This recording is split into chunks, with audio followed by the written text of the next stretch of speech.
दोस्तों, कभी सोचा है कि दुनिया के सबसे सक्सेसफुल लोग इतनी बड़ी बड़ी चीज कैसे अचीव कर लेते हैं? क्या ये सिर्फ उनकी इंटेलिजेंस या टैलेंट या लक का रिजल्ट है? बिल्कुल नहीं। उनका असली राज है उनकी छोटी मोटी डेली हैबिट्स में। क्योंकि एक्सीलेंस एक एक्ट नहीं, बल्कि एक हैबिट है। ड्यूक यूनिवर्सिटी एक रिसर्च के हिसाब से हमारे लगभग 40 डेली एक्शंस हमारी हैबिट द्वारा तय किए जाते हैं। जैसा कि पुरानी कहावत भी कहती है कि हम वही होते हैं जो हम बार बार करते हैं। अक्सर हम ऐसी चीजों को सुनते हैं और सुनकर अनसुना कर देते हैं। लेकिन यकीन मानिए कि किसी भी इंसान को महान या सक्सेसफुल बनाने में सबसे बड़ा हाथ छोटी छोटी हैबिट्स का होता है। जैसे वरन बफेट को ही देख लीजिए। यह इंसान दुनिया के सबसे अमीर लोगों की लिस्ट में शामिल है। लेकिन उन्होंने अपना एम्पायर एक दिन में या एक साल में नहीं बनाया। उनकी यह सक्सेस रातों रात नहीं आई, बल्कि यह उनकी उन छोटी छोटी डिसिप्लिन हैबिट्स का नतीजा है जो उन्होंने अपनी लाइफ में हर दिन कंसिस्टेंटली फॉलो की। रोज 5 से 6 घंटे पढ़ना, हर इन्वेस्टमेंट डिसीजन को केयरफुली एनालाइज करना और पेशेंस के साथ लॉन्ग टर्म सोचना, यही वह मिलियन डॉलर हैबिट्स हैं जिनकी वजह से वह दुनिया के सबसे सक्सेसफुल इन्वेस्टर बन पाए। और ऐसे ही कुछ हैबिट्स के थ्रू आप भी अपने बड़े से बड़े सपनों को साकार कर सकते हो। आज मैं आपके लिए एक ऐसी बुक लेकर आया हूं जो दिखाती है कि कैसे हमारी आदतें हमारी लाइफ की हर एस्पेक्ट, जैसे कि फाइनेंस, हेल्थ, रिलेशनशिप्स और करियर को शेप करती हैं। और यही आदतें दुनिया के सबसे सक्सेसफुल लोगों को हमसे अलग भी बनाती हैं। ये बुक हमें सिखाती है कि कैसे पॉजिटिव हैबिट्स डेवलप करनी है, बुरी आदतों को लाइज करना है और कैसे कंसिस्टेंसी की पावर को अपनी सक्सेस के लिए यूज करना है। ये बुक और कोई नहीं, बल्कि ब्रांड ट्रेसी की best seller million dollar habits है। अब आइए बिना किसी देर के आपको इस बुक की लर्निंग से रूबरू कराते हैं। Number 1, the power of habits. दोस्तों, इस किताब का सबसे बड़ा लेसन है पावर ऑफ हैबिट्स। चलिए कहानी से शुरू करते हैं। यह है बियर ग्रिल्स, जिनको आप सभी जानते होंगे। यह दुनिया के सबसे डेयरिंग एडवेंचरर्स में से एक है। लेकिन इनकी कहानी केवल एडवेंचर तक लिमिटेड नहीं है, बल्कि उन्होंने अपनी जिंदगी में कई बड़े चैलेंज का सामना किया है, जो उन्हें एक एक्स्ट्रा ऑर्डिनरी पर्सनालिटी बनाता है। इनकी लाइफ ने एक बड़ा मोड़ तब लिया जब वह 1998 में माउंट एवरेस्ट पर चढ़ाई करने के लिए गए। तब वह सिर्फ 23 साल के थे और दुनिया की सबसे ऊंची पीक पर चढ़ना उनका बचपन का सपना था। लेकिन सेत में 1998 को जब वह साउथ कोल से समिट की तरफ बढ़ रहे थे, तब उनका एक बहुत भयानक एक्सीडेंट हो गया। उनका एक पार्टनर जिसके साथ वह चढ़ाई कर रहे थे, वह लूज शोक्स की वजह से गिर गया। बियर ने अपने आप को संभालने की कोशिश की, लेकिन इस दौरान वह खुद भी स्लिप हो गए। इस एक्सीडेंट की वजह से उनके राइट लेग की शिन बोन और काफ बोन चकनाचूर हो गई। उनको जल्द से जल्द मेडिकल असिस्टेंट की जरूरत थी, लेकिन वो एक ऐसी रिमोट लोकेशन पर फंसे हुए थे जहां हेलीकॉप्टर का एक्सेस भी नहीं था।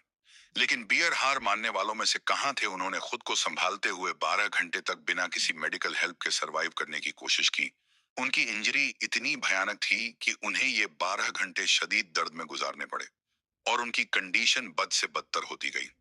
कुछ समय के बाद बियर को रेस्क्यू करने के लिए एक टीम को बुलाया गया, जो उन्हें बेस कैंप तक लेकर आई। वहां उनका मेडिकल ट्रीटमेंट शुरू हुआ। डॉक्टर्स ने उन्हें वार्निंग दी कि अगर उन्हें रिकवरी में देर हुई तो वह कभी भी चल नहीं पाएंगे। कुछ समय के लिए उन्हें लगा कि उनकी लाइफ मीनिंग्स हो गई है, लेकिन इस चैलेंजिंग मूवमेंट को उन्होंने अपने लिए एक मोटिवेशन में बदल दिया। उन्होंने एक डिटेल रिहैबिलिटेशन प्लान बनाया, जिसमें वो हर दिन एक स्ट्रिक्ट शेड्यूल को फॉलो करते थे। इसमें वो फिजिकल थेरेपी करते थे, स्ट्रेचिंग और स्ट्रेंथ ट्रेनिंग एक्सरसाइजेस करते थे, जिससे उनकी मसल स्ट्रांग हो सके। इसी के साथ वो मेंटल विजुअलाइजेशन की हेल्प भी लेते थे।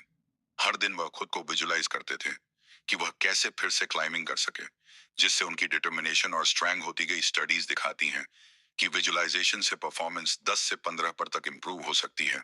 और सबसे इंपॉर्टेंट, इस जर्नी में उन्होंने अपने लिए छोटे छोटे गोल सेट किए, जैसे पहले कच्चेस पर चलना, फिर बिना किसी सपोर्ट के चलना और बाद में क्लाइंबिंग गियर के साथ प्रैक्टिस करना। वो कहते थे कि the climb is always tough, but it's the habit of climbing that gets you to the top. इसी माइंडसेट ने उन्हें हर चैलेंज का सामना करने में हेल्प की। रिकवरी के बाद बियर ने कुछ बड़े एडवेंचर्स शुरू किए, जैसे कि आर्कटिक ओशन क्रॉस करना और माउंट एवरेस्ट पर चढ़ाई करने वाले यंगेस्ट बनने का रिकॉर्ड बनाना। उन्होंने इस सफर के दौरान एक्सट्रीम वेदर कंडीशंस, लो ऑक्सीजन लेवल्स और फिजिकल एग्जॉशन का सामना किया। लेकिन उनकी डेली ट्रेनिंग और मेंटल प्रिपरेशन से उनको यह सब जीतने में मदद मिली। ब्रेन ट्रेसी अपने बुक मिलियन डॉलर हैबिट्स में हैबिट की इसी एक्स्ट्रा ऑर्डिनरी पावर को एक्सप्लेन करते हैं क्योंकि सक्सेसफुल पर्सन वही होता है जो वो सब कुछ करता है जो उन्हें करना चाहिए, चाहे उन्हें वो करने का मन हो या ना हो। Number two, you are what you do. हमारे दिमाग में लगभग 20 मिलियन न्यूरॉन्स होते हैं और इनमें से हर एक न्यूरॉन 20,000 न्यूरॉन से जुड़ा होता है। लेकिन हम अपनी डेली लाइफ में सिर्फ इनका छोटा सा हिस्सा इस्तेमाल करते हैं। तो सोचिए, आपके पास कितनी ब्रेन कैपेसिटी है जो आप अभी यूज नहीं कर रहे हो। लेकिन सक्सेसफुल लोग इस कैपेसिटी को इस्तेमाल करते हैं। इस किताब की दूसरी सबसे इंपॉर्टेंट लर्निंग यही है कि अगर आप सफल होने का सपना देख रहे हो, तो यह सपना जरूर पूरा हो सकता है, क्योंकि सब कुछ आपके हाथ में ही है। जब तक आप खुद हार नहीं मानते, आपके लिए कोई सीमा नहीं है। आप ही अपने सक्सेस के क्रिएटर हो। आपके थॉट्स, आपके वर्ड्स, आपके काम, जो आज आप अपनी जिंदगी में लागू करने वाले हो, ये सब कुछ आपकी सक्सेस पर असर डालते हैं। आप उन्हीं चीजों का ड्रैग करते हो जिन पर आपका ध्यान होता है। इसलिए हमेशा पॉजिटिव सोचिए और अपने थॉट्स पर कंट्रोल रखिए। एक स्टडी के मुताबिक सक्सेसफुल लोग हर दिन वही हैबिट्स दोहराते हैं जो उन्हें उनकी सक्सेस की तरफ ले जाती हैं। फॉर एग्जाम्पल, जॉर्ज वॉशिंगटन जब टीनेजर थे, तब उन्होंने एक किताब पढ़ी थी, the rules of civility and decent behaviour. उन्होंने इस बुक के 110 रूल्स अपनी नोटबुक में लिखे और हर रोज इन्हें पढ़ते रहे। इस तरह उन्होंने एक एक रूल को अपनी जिंदगी में उतारा। जब वह बड़े हुए और पॉलिटिक्स में आए, तो उनका अच्छा व्यवहार उनकी डेली लाइफ का हिस्सा बन गया।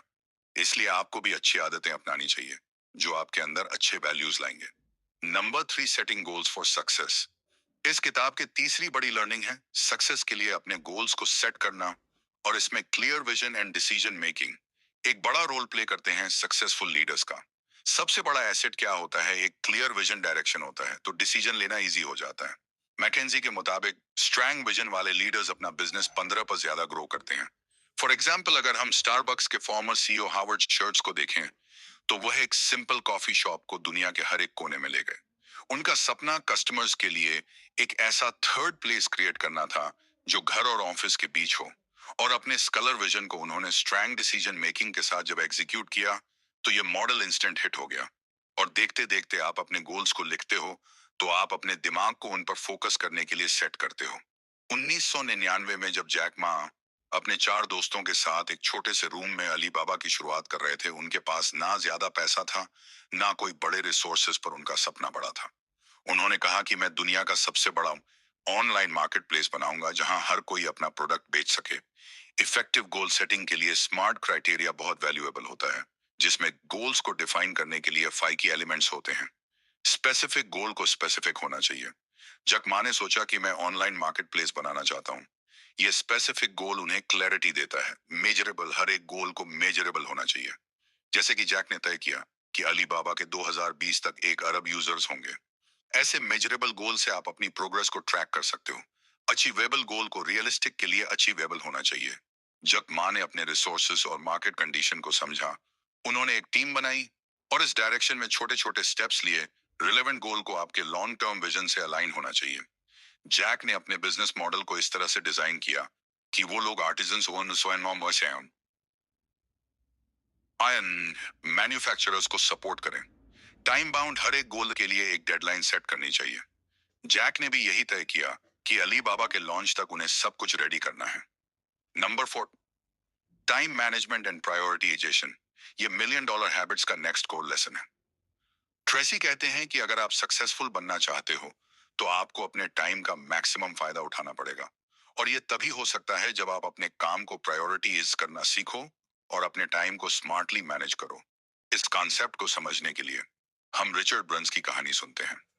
रिचर्ड ब्रेन्स, जो वर्जिन ग्रुप के फाउंडर हैं, उन्होंने सिर्फ 16 साल की उम्र में अपना पहला वेंचर शुरू किया, जो कि एक मैगजीन थी। और उसी के बाद उन्होंने वर्जिन एटलांटिक एयरलाइन का सपना देखा और उसको साकार किया। बेंसन का सबसे बड़ा सीक्रेट था डेलीगेशन। जैसे ब्रायन ट्रेसी कहते हैं कि आपको अपने लो वैल्यू टास्क को दूसरों को डेलीगेट कर देने चाहिए, वैसे ही बंसन ने अपने वेंचर्स में एक्सपर्ट टीम्स बनाई और उन पर ट्रस्ट किया। उन्होंने अपने टाइम को उन हाई वैल्यू टास्क में लगाया जहां वो सबसे ज्यादा इंपैक्ट डाल सके। बंसन हमेशा कहते हैं कि हर चीज की इंपॉर्टेंस हो है, लेकिन सब कुछ एक साथ नहीं हो सकता। ब्रायन ट्रेसी अपनी बुक में भी यही कहते हैं कि आपको हर दिन अपने सबसे इंपॉर्टेंट काम पे फोकस करना चाहिए, जो आपके लॉन्ग टर्म गोल्स के लिए सबसे इंपॉर्टेंट होता है। बंसन ने भी वर्जिन एयरलाइन को प्रायोरिटी दी, क्योंकि उन्हें पता था कि यह उनके करियर का टर्निंग पॉइंट हो सकता है। और वही हुआ, उनकी पहली फ्लाइट 1984 में उड़ी और आज वर्जिन अटलांटिक एक ग्लोबल जायंट है। Number 5, continuous learning and adaptable. यही वो हैबिट्स हैं जो सक्सेसफुल लोगों को ऑर्डिनरी लोगों से अलग करती हैं। ड्रेसी कहते हैं कि जो लोग कंटिन्यूअसली सीखते हैं और अपने आप को नए चैलेंज के लिए अडॉप्टेबल बनाते हैं, वही लोग आगे बढ़ते हैं इस प्रिंसिपल को समझने के लिए। इलन मस्क परफेक्ट एग्जाम्पल है। इलन मस्क की सक्सेस के पीछे एक बहुत बड़ी वजह है उनकी कंटिन्यूअस लर्निंग की हैबिट। ब्रांड ट्रेसी भी मिलियन डॉलर हैबिट्स में कहते हैं कि सक्सेसफुल लोग हमेशा अपने स्किल्स को इंप्रूव करते रहते हैं, चाहे वो रीडिंग हो या रिसर्च। मस्क ने खुद अपने इंटरव्यूज में बताया है कि उन्होंने रॉकेट के बारे में कोई फॉर्मल एजुकेशन नहीं ली थी, बल्कि उन्होंने बुक्स पढ़कर खुद सीखा। ये ट्रेसी के पॉइंट को रीइंफोर्स करता है कि नॉलेज के लिए एक प्यास होना बहुत जरूरी है, रीडिंग एंड रिसर्च। इसके अलावा ब्रेन ट्रेसी हमेशा ये बात करते हैं कि फेलियर कोई सेटबैक नहीं, बल्कि एक लर्निंग अपॉर्चुनिटी होती है। मस्क की जर्नी इस बात का बेस्ट एग्जाम्पल है। जब स्पेस एक के पहले कुछ मिशंस फेल हुए, तो मस्क ने हार नहीं मानी। वह हर फेलियर से सीख गए और अपनी प्रोसेस को इंप्रूव करते गए। आज स्पेस एक्स दुनिया की लीडिंग स्पेस कंपनीज में से एक है, जो मस्क के अडॉप्टेबल और लर्निंग से पॉसिबल हो पाया। ट्रेसी भी कहते हैं कि सक्सेसफुल लोग हर फेलियर को एक स्टेपिंग स्टोन बनाते हैं, और मस्क ने यही परफेक्ट तरीके से किया। Networking and collaboration, your network is your network. Brain Tracy का भी यही कहना है कि नेटवर्किंग और कोलबेन एक पावरफुल हैबिट है जो आपको नए पर्सपेक्टिव सीखने का मौका देती है। और स्पेस एक्स जैसे प्रोजेक्ट्स में एक्सपर्ट्स की हेल्प लेकर उनकी नॉलेज का फायदा उठाया, और इससे उन्होंने अपने बिजनेस को ग्रो किया। अडॉप्टेबल, जब टेस्ला ने इलेक्ट्रिक कार्स को इंट्रोड्यूस किया, तो मार्केट में कई चैलेंज थे, जिसमें सबसे बड़ा चैलेंज ये था कि लोगों को समझाना था कि इलेक्ट्रिक व्हीकल्स ही हमारा फ्यूचर है। मस्क ने अपने कंप्यूटर से सीखा, मार्केट के ट्रेंड्स को समझा और अपने प्रोडक्ट में इनोवेशन लाते रहे। मिलियन डॉलर हैबिट्स में भी यही कहा गया है कि सक्सेसफुल लोग अपने एनवायरनमेंट के हिसाब से एडजस्ट करते हैं और नई अपॉर्चुनिटी को अपनाते हैं। मस्क ने यह हैबिट अडॉप्ट की, जिसकी वजह से आज टेस्ला दुनिया की सबसे वैल्यूएबल कंपनीज में से एक बन चुकी है। उसी तरह, जहां हर एम्प्लॉय को अपने काम में सुधार करने का मौका दिया जाता है, और मैं कर देता हूं इस वीडियो को सराइज। कुल मिलाकर हम result, continuous learning, effective time management, goal setting और अकाउंटेबिलिटी जैसे ट्रेड्स को अपनाकर अपने करियर में सक्सेस की उन ऊंचाइयों तक पहुंच सकते हैं जहां हमने पहले कभी नहीं सोचा था। यह आदतें सिर्फ सक्सेसफुल लोगों की नहीं, बल्कि हर किसी की लाइफ में इंपॉर्टेंट है। आप भी इन हैबिट्स को अपने डेली रूटीन में शामिल करके अपनी जिंदगी में पॉजिटिव चेंजेस ला सकते हो, तो आज से ही शुरुआत करें। अगर आपको यह वीडियो अच्छा लगा हो तो चैनल को लाइक एंड सब्सक्राइबर कर देना।